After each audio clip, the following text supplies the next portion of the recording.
현역 의원이 이렇게 당협위원장에게서 박탈이 된다라는 건 어떤 의미로 봐야 될까요?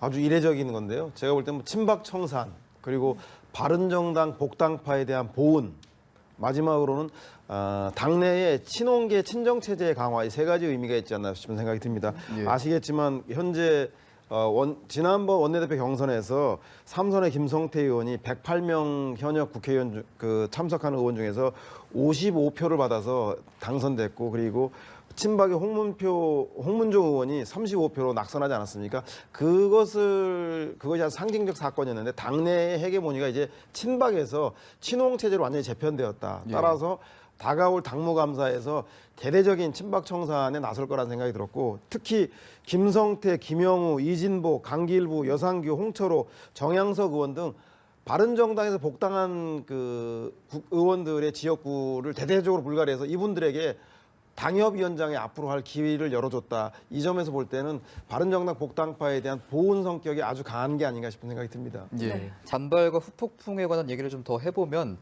일단 당협위원장 자리를 빼앗긴 의원들의 입장에서는 좀 표적 감사다 이런 얘기도 나오고요.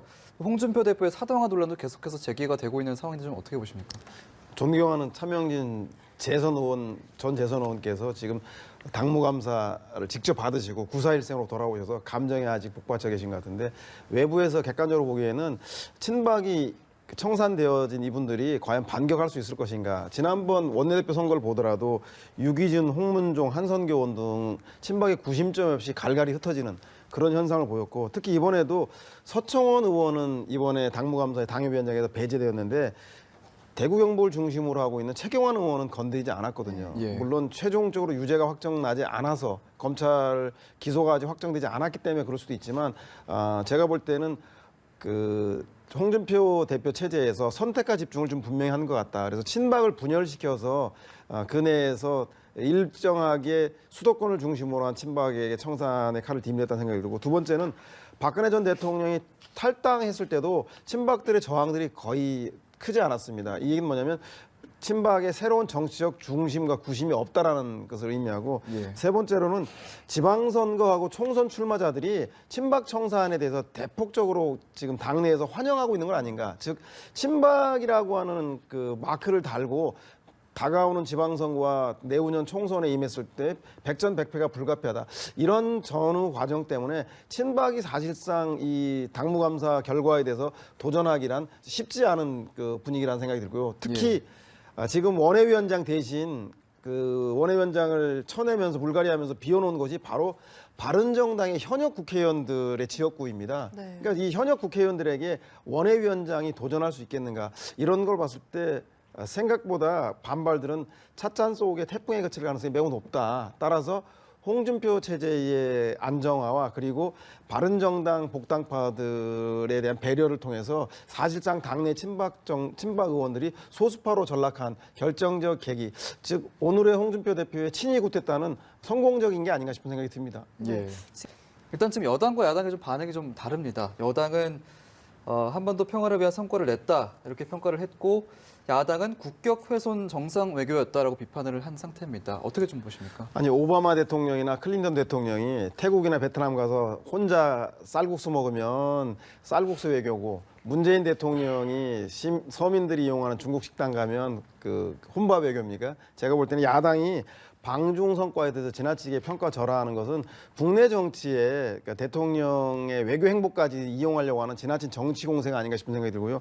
황구시보가 엊그제 정상회담이 끝난 다음에 어제자 조간의 일면 톱에 문재인 대통령 중국을 감동시키기 위해서 많은 노력을 했다라는 게 일면 톱으로 나왔는데 저는 뭐 중국 혼밥을 먹게 된 것도 아마 중국 서민들이 아침 식사라는 유명한 식당에 가서 아마 중국 내 퍼져 있는 현재 사드 문제에서 혐한 감정, 반한 감정을 누그러뜨리기 위한 행보였다는 생각이 들고 또 정치적으로는 시진핑 주석하고 중국이 원래 대체적으로 북한의 편을 들어야 되는데 불구하고 한국 정부가 주도하고 있는 한반도의 전쟁 불가라던가 그리고 한반도 비핵화, 북한의 비핵화 문제 등에 대해서 한국의 원칙에 대해서 손을 들어준 문제 그리고 특히 리커창 총리랑 만나서 박근혜 정권이 망친 한중 경제관계가 파탄난 것을 사드 이전 수준으로 완전히 회복시킨 거에 대해서는 중국에서 사업하고 있는 많은 대기업, 중소기업이나 한국 경제인 관계자들도 쌍수를 들고 환영하고 있지 않습니까? 그런 면에서 볼 때 저는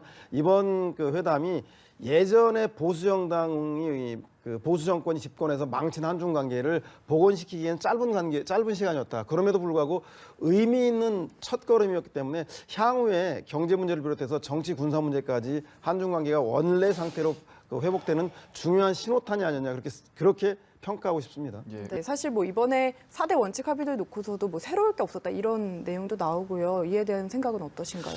그러니까 중국의 입장에서 보면 그동안 사드 문제 때문에 중국 정부 자체가 2기 시진핑 체제를 안정화시키기 위해서 공산당 대회를 앞두고 사실상 한국과 미국에 대해서 적대적인 긴장 관계를 조성을 했거든요. 그래야 시진핑 주석의 2기 체제를 안정화하기 위한 국내 여론을 또 자신의 중심으로 모을 수 있기 때문에 하지만 그 이면엔 또 박근혜 정권이 과도하게 사드를 조기 배치함에 따라서 한중 관계에 대한 고려 없이 일방적으로 발표하는 바람에 한중 관계가 상당히 경색화된 측면도 있습니다. 그래서 그것을 원래대로 회복하기에는 시간이 걸릴 겁니다. 중국 공산당이 계속 그동안 반한 혐한 감정을 불러일으키다가 문재인 대통령이 왔다고 해서 바로 180도 표변하기는 없기 때문에 예. 그 여진들이 아직 남아있다는 생각이 들고요. 다만 시진핑 2기 체제가 안정화되며 감에 따라서 아마 중국은 보다 적극적으로 북한 핵 문제에 대해서 그동안 그 미국과 한국 측을 들어주지 못한 거에 있어서